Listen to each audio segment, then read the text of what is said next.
that there's a solo playing, right? And what's great is, on the fiddle, when you're backing other people up, your role in the backup is going to change depending on the instrument that's playing. So if a mandolin is playing, we're going to chop, and you could do just a dry chop right now, which is like this. And then I'll tell you other ways of chopping. Let's try that right now. So I'm going to back up a little bit right before the mandolin comes in. Okay, so dry chop.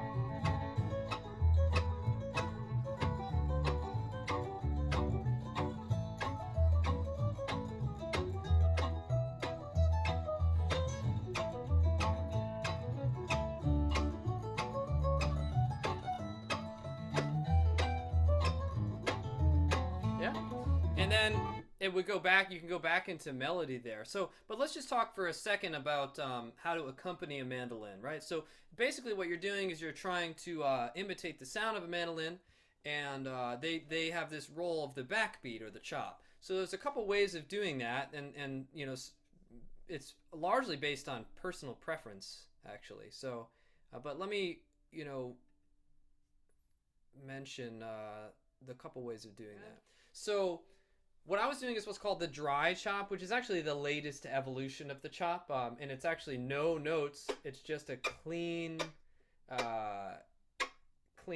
hit of the strings like that. So there's actually no harmony or notes being done there. It's a really safe way to chop. You don't have to know the chords, and some people prefer it. Okay. Now, the more common way I think that a lot of people play, in the more traditional way I think, is to play double stops, right? And so for an A, you probably would do this double stop, a first finger on the D string and an open A at the same time. And you try to get the same crunch, just a short. Okay, so notice that this chop is not a, while this one is you land the bow and the bow sticks on the string, this is a bounce. And you notice that some people do this up bow like this, and some people do a down bow. Again, preference. Whatever helps you keep time better, yeah? So that's your most important role. That what you're doing here should be quiet in the background. The emphasis should be on the mandolin. Yeah. So we have dry chop, no notes. And then we have the traditional chop, either up or down bow. And a real old timey chop was that, but in the middle of the bow. Legend goes that Richard Green had not the greatest. He was one of the bluegrass boys, the fiddle player in Bill Monroe's band for some time, and supposedly he didn't have the best time. So that's when chopping became a thing, because Bill Monroe told him to, instead of sitting out like the early fiddle players did when other people were playing, he said, I want you to work on your time, boy. And he told him to do this. And supposedly, legend goes that he got bored, or like this was too much work. So he got lazy, and it gradually came down here. And then it eventually became just this. So that's kind of how the evolution of the chop. That's why so many people play it differently. The old time players kind of play it more like this. Some people do it with an up bow. Some people do it down here. And some people do it here. Again, personal preference. But again, the purpose is not to draw attention to yourself. So I hear a lot of people doing this too loudly, or doing it too busy, like.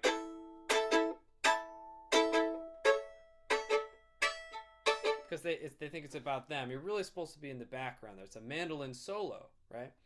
So you're going to be doing this in 2 times in a bluegrass song. One of them is when the mandolin is taking a solo, like no one is singing, the mandolin is taking a break, right? And the other time you do this is if the mandolin is not chopping but playing backup. So if someone is singing and the mandolin player stops chopping but starts playing backup, that's another time where you're supposed to pick up on the fact that the chop is not there and your role switches. Yeah, so normally the mandolin player is I'm just gonna sing this in G because A is too high for me. So their normal backup is this. So bury me beneath the willow, under the weeping willow tree. So that's the sound you're trying to imitate, right? And when they're singing, they're almost always doing that. But if someone else is singing lead, like say the guitar player is singing lead, they might also stop doing this to play backup, which would sound like this. So if he stops doing this, then this is where you would start chopping. When shall I see her roll on heaven above? So what I did there is I switched, and the mandolin player will usually do, if they're not singing lead on the song, they'll usually do that in at least one verse where they kind of mess around. I call it backup, meaning you're backing up the singer, and it's when they're not playing chords, basically. If anytime they're not playing chords, you're going to want to do one of those chops. And that's that not playing chop would sound like this, like tremolo. Oftentimes they'll do, or they'll play licks. So bury me beneath the willow, underneath the willow tree. You know, they're kind of going to wait or play little kind of tiny things in the background. So those are the spots you want to look out for. Essentially twice in every bluegrass song. Now in a jam, in a bluegrass jam, like if it's not a band playing, it's possible that the mandolin player won't play any backup, in which case the only time you'd have to chop would be during their solo. But essentially you just want to keep your ear open to that role as it being fulfilled.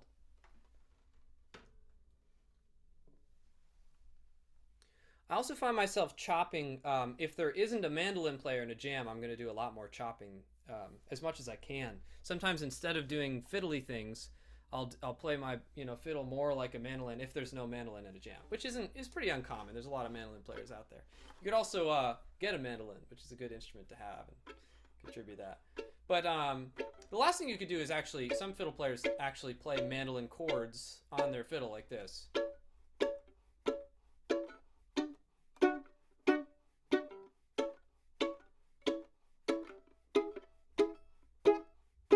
Again, all kind of similar ways of creating, just imitating the sound of a mandolin. So lots of different ways of doing it.